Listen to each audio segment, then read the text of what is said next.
The federal government is promising to tackle housing affordability in the budget, but Labor says the coalition is ignoring the only sensible solutions. And as Chris Ullman reports, one analyst has warned any government's ability to curb house prices is limited.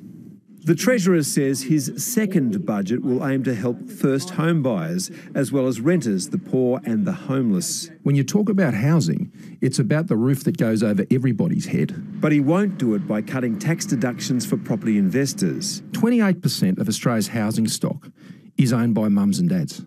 Now, who's going to replace them if you take them out of the market? In fact, the Treasurer isn't saying what he'll do to help. I'm not going to enter into speculation about budget measures. The only single policy he's announcing today, a policy to do nothing. Labor's pushing its plans to limit tax deductions to existing property investors and halve the capital gains discount they get when they sell. We would also allow negative gearing for new housing so we can help stimulate supply and, of course, jobs. But one of Australia's keenest budget watchers is warning against putting too much hope in what governments can do about spiralling house prices. You have to remember, this is a genuinely wicked problem. He thinks Labor's plans would shift prices modestly. 2 or 3%, which was, the pace at which they grew in November and December alone. His modelling suggests that with record levels of household debt, the strongest break is in the hands of the Reserve Bank. Every 1 percentage point on interest rates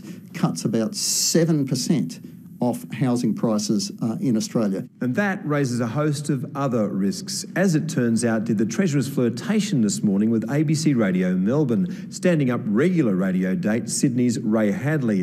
And that saw the bromance terminated on air. He can seek someone else out to have a talk to because I'm afraid I don't like being lied to. There's chatter that a former Prime Minister might take the Treasurer's place, and he has ideas on how to ease housing demand. Scale back immigration. Something not on the government's agenda. Chris Ullman, ABC News, Canberra.